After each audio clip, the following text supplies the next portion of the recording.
since the early hours of the earthquake that hit the northwest of Syria, Sadim volunteer team has responded swiftly to the earthquake.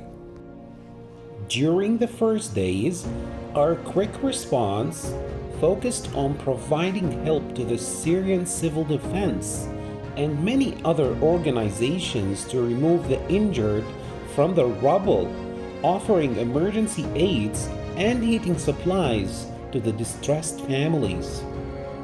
Then we served in moving the families from the doomed areas to better places, which were less affected by the earthquake.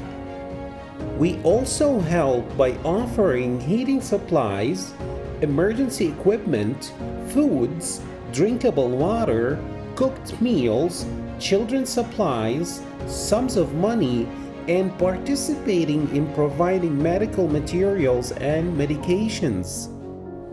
Till this moment, 11,974 individuals have benefited from our services.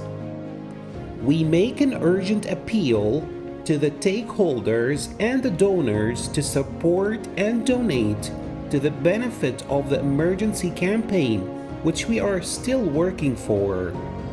Thousands of families are waiting for your help. Contribute with us to be with them.